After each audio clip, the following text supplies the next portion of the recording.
Hi. This is one of the most important pieces of Hungarian literature. It was written in the 18th century by a guy called Mikes Kelemen. He was a nobleman in the service of második Rákóczi Ferenc, Prince of Transylvania. Második Rákóczi Ferenc, in English his name would be Francis Rákóczi II. Launched a rebellion against the Habsburgs, who were in control of Hungary at the time, but he suffered a military defeat and he was forced into exile abroad in Turkey, where he spent the rest of his life. Mikes Kelemen followed him there, and that's where he wrote Letters from Turkey, which was a collection of letters addressed to an imaginary aunt of his. These letters were written over 40 years, and they were written basically to relieve him some of his, boredom and loneliness and homesickness and just isolation in a foreign land.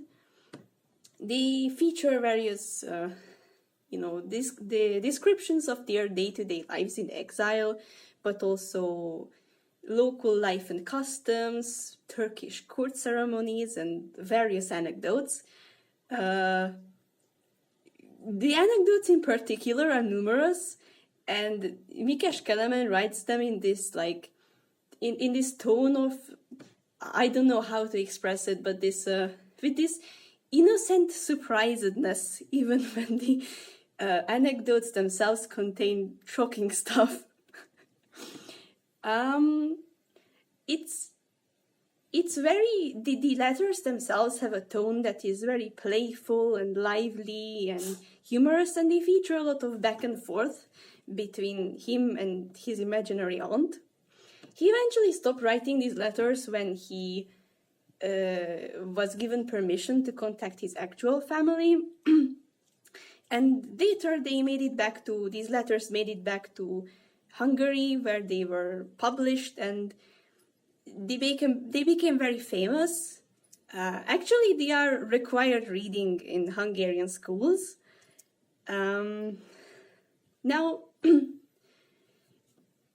this book, I read it in Hungarian, and I think there is an English translation, but I don't know whether it can really convey that sense of the language.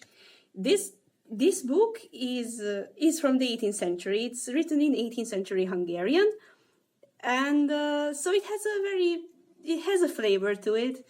It was not an easy read, actually, even for me. When I first opened the book and saw the first page, I was kind of shocked, but it was worth it. It was worth it. I persevered, and it was worth it. And I think it would still be worth reading. It could still be fun without that language experience, but it was a wonderful experience.